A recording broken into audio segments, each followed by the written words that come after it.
I like T, I like coffee. এই যে দুইটি সেন্টেন্স আমি আলাদা করে বললাম, এই আলাদা করে বলার কোনো মানে আছে? আমি কিন্তু এভাবে বলতে পারতাম, I like tea and coffee. আমি চা এবং কফি পছন্দ করি। Do you like football? তুমি কি ফুটবল পছন্দ করো? Do you like cricket? তুমি কি ক্রিকেট পছন্দ করো? এই দুইটি প্রশ্নও কিন্তু আমি একত্রে বলতে পারতাম। Do you like cricket or football? Do you like cricket or football? তুমি কি ফুটবল না ক্রিকেট পছন্দ করো? তাহলে এই যে অ্যান্ড এবং অর দুইটি সেন্টেন্স আমি যুক্ত করলাম, এগুলো কি? এই ওয়ার্ডগুলো কি? এই ওয়ার্ডগুলো হচ্ছে কানেক্টরস। কানেক্টরস। তাহলে আমরা যখন ইংরেজিতে কোনো কথা বলি বা লিখি, দুইটি সেন্টেন্স বা বাক্যাংশের বা দুইটি ওয়ার্ডকে সংযুক্ত করার জন্য আমাদের কিছু কিছু ওয়ার্ড বা ফ্রেজের দরকার হয়, সেগুলো হচ্ছে কানেক্টরস। কানেক্টরের বাংলা হচ্ছে সংযোজক, মানে যে দুইটি সেন্টেন্স বা ক্লোজের অর্থ বা ধারণাকে যুক্ত করে দেয়, যুক্ত করে সেন্টেন্সটাকে পরিপূর্ণ করে, সেগুলো হচ্ছে কানেক্টর। আজকের এই লেসনে আমরা কানেক্টর সম্পর্কে কিছু ধারণা নেওয়ার চেষ্টা করব। আর একটি লেসনে কানেক্টর সম্পর্কে সম্পূর্ণ ধারণা দেওয়া সম্ভব না, আমি পর্যায়ক্রমে একদম এ টু জেড কানেক্টরের যা আছে সবটুকু বিষয় নিয়ে আলোচনা করব। ধৈর্য ধরে আমার ভিডিওটা দেখবেন। আর রিকোয়েস্ট করতেছি, যারা যারা আমার চ্যানেলটাকে সাবস্ক্রাইব করেন নেই অবশ্যই সাবস্ক্রাইব করবেন। আর যারা ফেসবুক পেজ থেকে দেখছেন আমার পেজটাকে ফলো করবেন।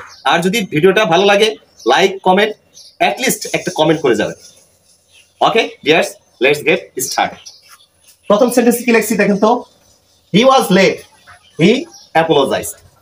হি ওয়াজ লেট হি অ্যাপোলোজাইজড। সে দেরি করেছিল, সে ক্ষমা চেয়েছিল।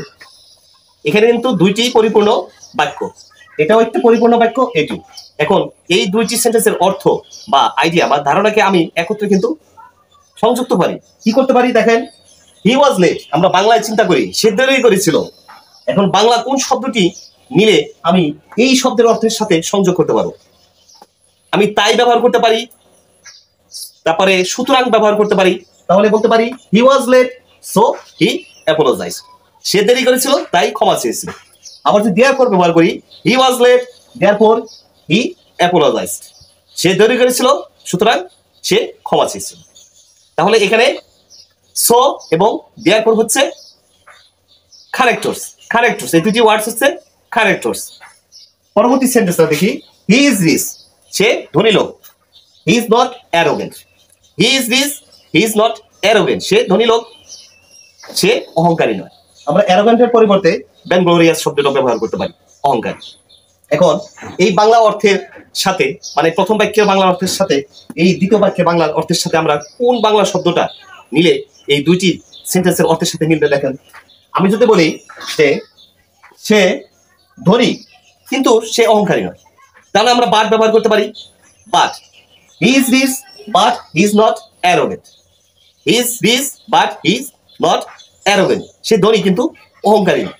আবার আমরা হাউ এভার শব্দটাও ব্যবহার করতে পারি, হাউ এভার। হাউ এভার, তবে হাউ এভার হচ্ছে কনজাংটিভ অ্যাডভার্ব। কনজাংটিভ অ্যাডভার্ব এই সেন্টেন্সগুলোর লেখার কিছু নিয়ম আছে।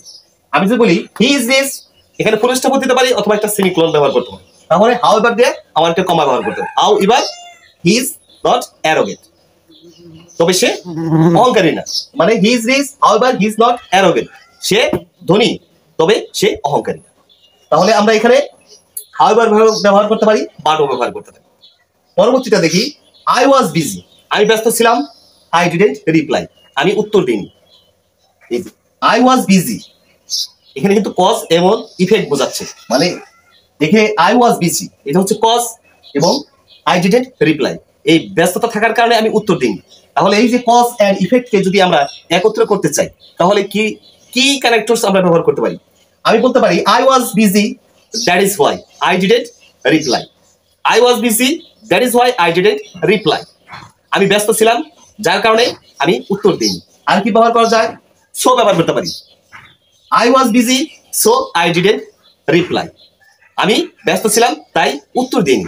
আবার যদি এইভাবে বলি যে I didn't reply এই সেন্টেন্সটা আগে বলি I didn't reply because I was busy. I didn't reply because I was busy আমি উত্তর দিইনি কারণ আমি ব্যস্ত ছিলাম।